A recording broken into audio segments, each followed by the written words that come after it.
This experience happened when I was 24 years old. My best friend and I attended a class reunion. I chose the location of the party to be at a classmate's farm. I remember the weather was very nice that day. We were playing baseball together and we were competing to see who could hit the baseball farther. As a result, I lost the game. The punishment was to retrieve all the baseballs in the distance. I climbed a high fence that was surrounded by barbed wire. The top of the fence was super sharp. I was about to jump down from the top of the fence when I cut my hand. A lot of blood began to gush out quickly. I knew I was in trouble. I couldn't go back the way I came because I couldn't put any pressure on my palm. The people at the party didn't notice me because I was so far away from them. It took me half an hour to get back to the party. I rinsed my hand with water. I saw that the wound was deep and kept bleeding. I tied my shirt around my injured hand and I just hoped it would stop bleeding right away. I wasn't really worried because I have a high tolerance for pain and I get hurt a lot from sports before. I told my classmates, "Don't worry, I'll be fine, I'm strong." After a while, the shirt was completely soaked with blood. It was still bleeding.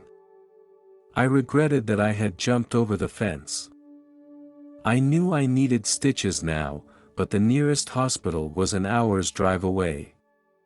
I kept reassuring myself that I would be fine soon. I looked at my watch and more than an hour had passed since I was injured. Suddenly, I had a wonderful feeling throughout my body. It started in my feet and soon took over my body. I said to my best friend, "Something strange is happening, but whatever happens, don't worry, I'll be fine." Then, I felt myself getting lighter and lighter. Finally, I left my body. I was floating in the air and I saw a lot of people around me. I didn't want them to worry about me, so I started shouting to them, "Hey, I'm right here, I'm fine." They couldn't seem to see me or hear me. I tried to tap my friends on the shoulder. But it didn't work. I started to feel scared because I didn't know what was happening. Then I slowly started to drift uncontrollably. I couldn't believe what was happening, but I had to accept the fact that I was dead. I floated in the blue sky and then entered a dark space. I thought that was hell because there I saw evil spirits hovering. I prayed that I would continue to float and get away from these demons. I was lucky that I was continuing to float upward. I floated toward the light until it surrounded me.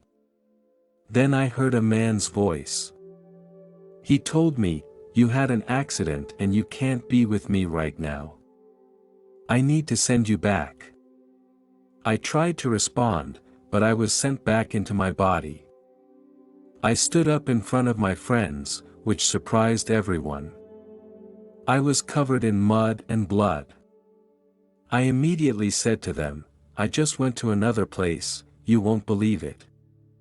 They said, "Calm down, you need to go to the hospital now." I tried to tell them again, the adventure I had just been on.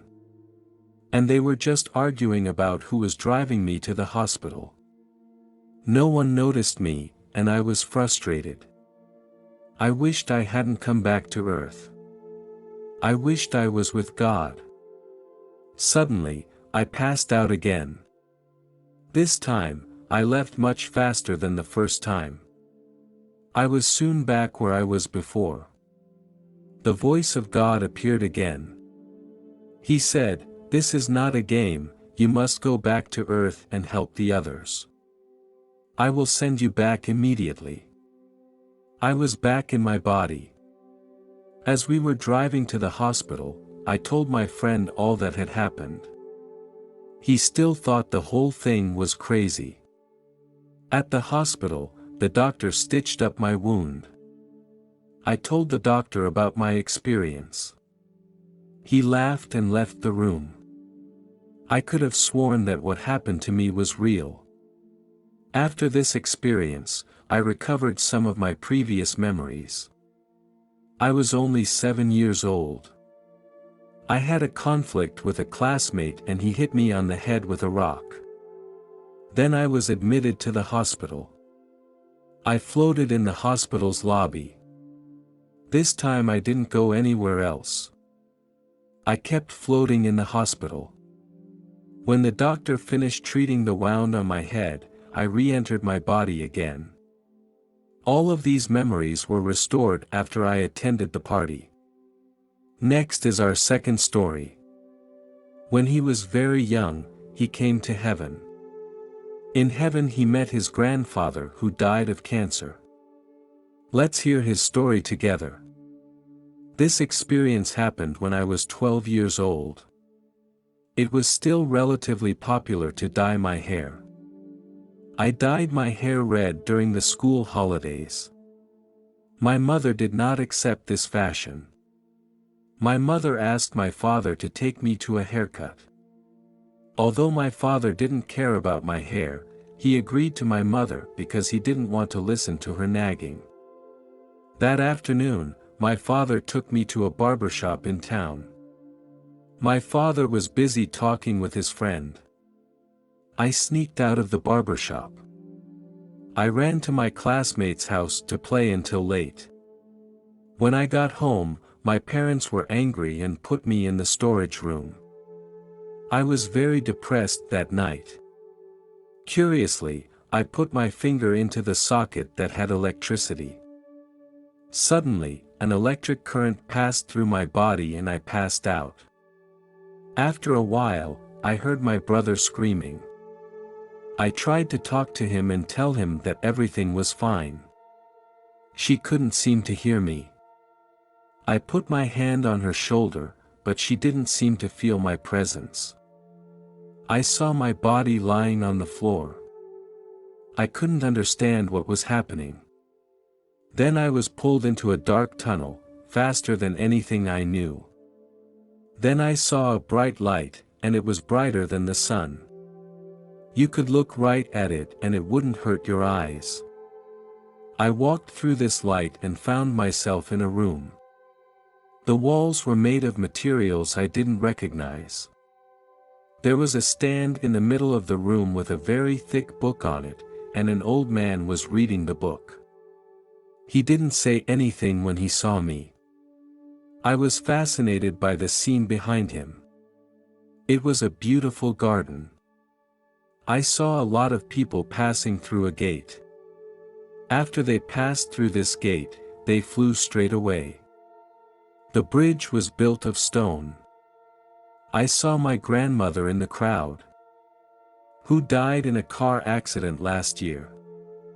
I was so happy to see her that I called out to her. But she didn't seem to hear me. She just smiled at me, looking so calm and loving. It was so beautiful. It was the brightest, purest white I had ever seen. The white light surrounded them all. There was a huge building behind the door. Now that I think back on it, maybe this was heaven. Suddenly, a man appeared in front of me. He showed me something. He spoke a strange language, but I could still understand what he meant. I saw a lot of people around me, and they were singing in different ways, and it felt like everyone was happy. This man told me that I would go back and forget what I was seeing now. We walked in light. I can't recall now what was behind that light. After we left that light, the man took me to another place. He told me I had to go back, that my time was not up yet. I pleaded with him that I wanted to stay there and that I didn't want to go back to Earth. He hugged me and told me not to worry, that he and I would meet again. Suddenly, I found myself back in the storage room with the man. I saw my dad was holding me and my family was gathered around him. I heard my mom yelling and blaming herself the whole time. The man told me, "Now you have to go back." Again, I refused to go back. I wanted to stay with him. He hugged me again. And once again, "Don't worry, you and I will see each other again." I went back into my body. The funny thing is that when I returned to my body, I had a smile on my face. Because such an experience makes me happy. The moment I opened my eyes, I heard my brother say, "Look, he's playing a joke on us." He was still laughing. In the end, I was punished again. I thank God for giving me life again and giving me a chance to go back to my family. I also shudder to think what would happen to my parents if I did die. God is real, and He loves each and every one of us and cares about the tiniest things on earth.